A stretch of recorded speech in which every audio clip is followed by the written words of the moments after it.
এই তোমার বিজয় এখন বড় হয়েছে, লাঠি চালানো শিখেছে।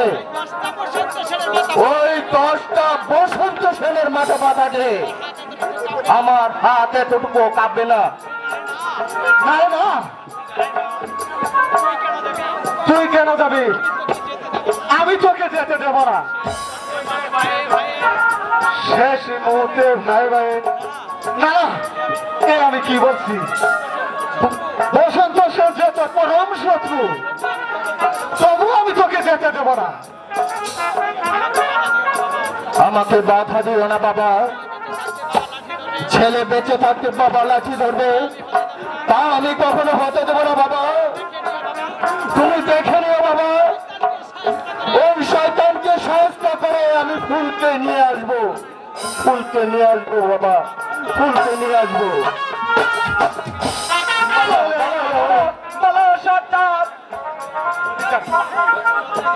চলে গেল, কিন্তু বুঝতে পারলো না আমি কেন ওকে বাধা দিয়েছি। ওগো ঠাকুর, তুমি বলে দাও আমি কেমন করে বন্ধ করব ভাইয়ে ভাইয়ে যুদ্ধ, ভাইয়ে ভাইয়ে যুদ্ধ। বলো বলো বলো সর্দার, আমার ফুলকে রাজা লোকেরা ধরে নিয়ে গেছে সর্দার। এখন আমার কি হবে সর্দার? কেমন করে আমার ফুলকে আমি ফিরে পাবো সর্দার? বলো। তুমি ভেবো না গয়রাম, তোমার মেয়েকে উদ্ধার করা দায়িত্ব যে আমার। আমার জীবনের বিনিময় হলো তোমার ফুলকে আমি উদ্ধার করে নিয়ে আসবো। আমার মনকে আমি সান্ত্বনা দিতে পারছি না সর্দার, সান্ত্বনা দিতে পারছি না। আমার একমাত্র হারিয়ানের পৃথিবীতে খিদে পেতে থাকবো সর্দার।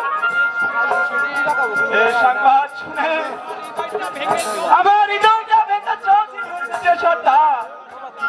বলো বলো সর্দার, আমার আমি কেমন করে ফিরে পাবো সর্দার? বলো। দুঃখ করে না গয়রাম, ফুলের জন্য আমিও তো কম দুঃখিত নয়। তুমি কি ভেবেছ এরপরেও আমি চুপ করে বসে থাকবো? না না, এই বাঘা শত শয়তানকে কখনো ক্ষমা করে নাই, আর আজও করবে না। চলো করে না, আমি সব ব্যবস্থা করবো। তাই চলো সরকার, তাই চলো সরকার।